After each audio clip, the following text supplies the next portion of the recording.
Moral disengagement is a term from social psychology for the process of convincing the self that the ethical standards do not apply to oneself in a particular context.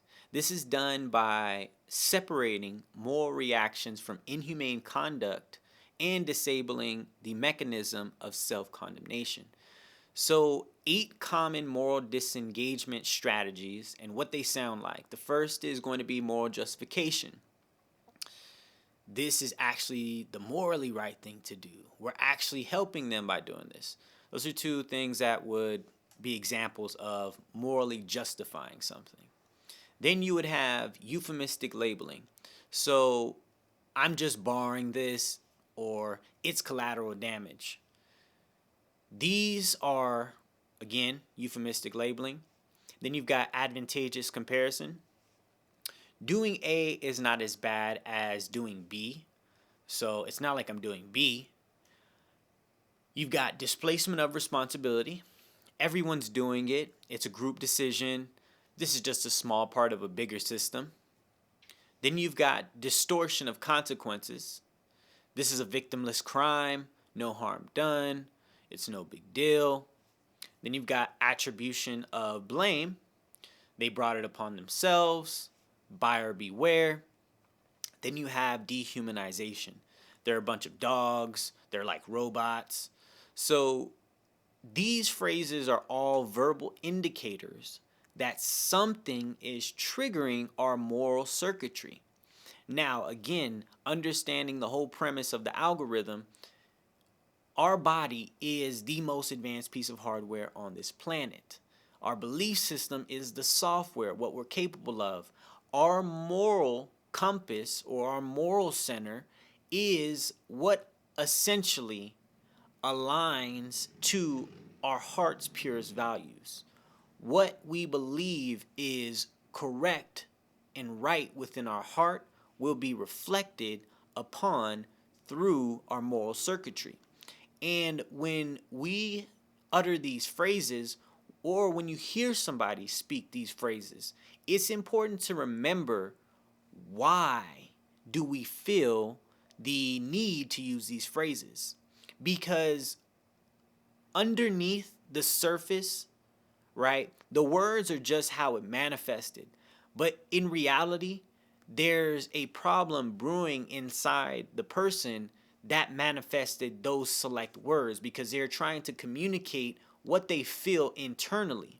However, if they are not effective communicators, if they don't know how to articulate what they're feeling, if they don't even know what they're feeling to begin with, then comes in the problem, the miscommunication. And this is where the dissonance begins, because if you just look at a problem, there's always going to be a solution. Now, the solution may not be the one you wish, but a solution is a solution nonetheless. So in the instance of depression, I have people come to me and they say they're depressed. However, to be depressed means to be in a state of depressing something, to be in a state of holding something down. So what are you holding down that you are not allowing yourself to release and no longer be depressed, but rather express? So the difference is, you have to decide when you want to stop holding down what you believe you have to hold down, what you believe you have to anchor onto, because at some point in your life, that event or that person, place, or thing, you believe that defined a piece or aspect of your character, when in reality, that's simply not the case. Everybody you come across with may have some type of influence on you, but ultimately, the decision is yours, and it has been long written before you got to this reality. Every contract that you are fulfilling is a reminder of, oh, this is something that I set out to do because it feels good. Or this is something I don't want to experience because it feels bad. Our soul knows what it needs for its growth. It's up to you to put the parts in the actual play in progress. You can have the entire playbook, but if you don't call the plays, it serves you no use to have access to that playbook, because you're not acting as a coach. You're not acting in that lead role directing the players. The players are the individual parts of your body, your spirit team. You need to coach your team to success. And the way you do this is by equipping yourself and understanding at a baseline. Humans are contradicting machines. We change our minds more often than anything, and that's okay. It's okay to feel one way 5 minutes ago and feel an entirely different way 5 minutes from now, because no feeling is forever. When I was going through one of the roughest times of my life, I had a guidance counselor who told me no feeling is forever. And that stuck with me to this day, because at the time, I really felt like my life was ending. I really felt like everything was caving in. And I had such a limited amount of time to reconcile with all the things that I didn't get to fulfill or see fulfilled. But in reality, it was just me creating this sense of impending doom and holding down the fact that I was really just scared of what I was going through. I was scared of the transition I was going through in life, and that nobody understood what I was going through, and I was going through it primarily alone. And it was tough, and it was hard, and it took me getting my ass beat into the ground mentally, emotionally, physically, spiritually, until I finally surrendered and understood that I can't control everything. And because I can't control everything, what I can control is my ethical behavior. What I do ethically when people are not watching is my character. And my character is one of integrity, one of understanding that nobody is perfect. I'm not perfect.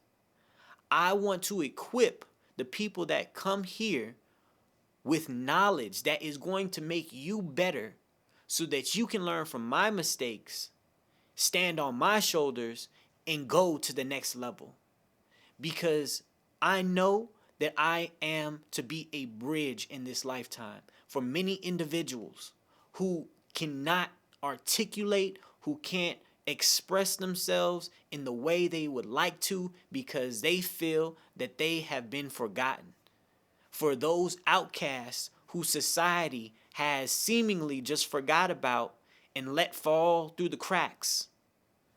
That's who I represent, because I understand that none of what I'm talking about is easy, but it starts with one step at a time. When you recognize this or these patterns of moral disengagement, you have a time to step in and engage your morality and really put your character to the test.